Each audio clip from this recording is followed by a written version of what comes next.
So if tomorrow our Prime Minister, before going to United Nations, will decide about one-sided disengagement from East Jerusalem, I'm sure he'll be a big hero.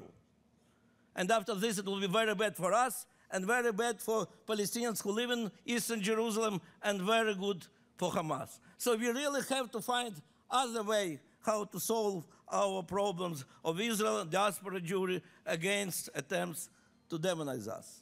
I visited more than 70 campuses in the last 10 years and speaking to many Jews and non-Jews and professors and our haters and our lovers. And I have to say that it was very painful the first time I heard from first young Jew that for me as a Jew it's better to live in the world where Israel doesn't exist. I was shocked. And then you see it again and again, and you understand that we have a big problem. That, of course, is extreme. It's a very small minority. But Jewish people who feel they want very much to express their solidarity with Israel, but they better will not because it's not popular, because it can influence on the attitudes of their professors, on their grades and career.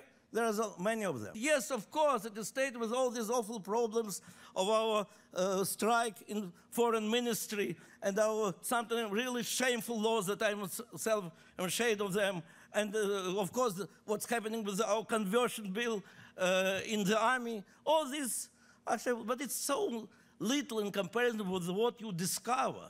What you discover that you are part of unbelievably interesting history, and in Israel everybody feels history, that it's part of exciting society.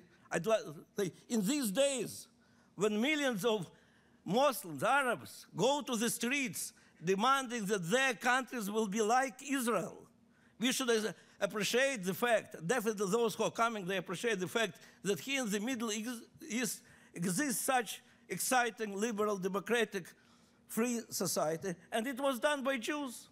That's what influences on them for all their next life. And what now is discovered by both sides, that in fact they need the other side for themselves.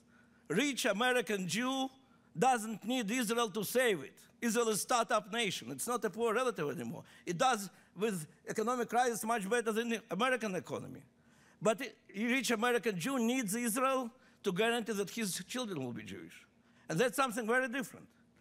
On the other hand, Israel, very slowly, but discovers that it needs Jews of diaspora for its own survival. In this atmosphere of delegitimization, Israelis discover that there is no better ally than world Jewry.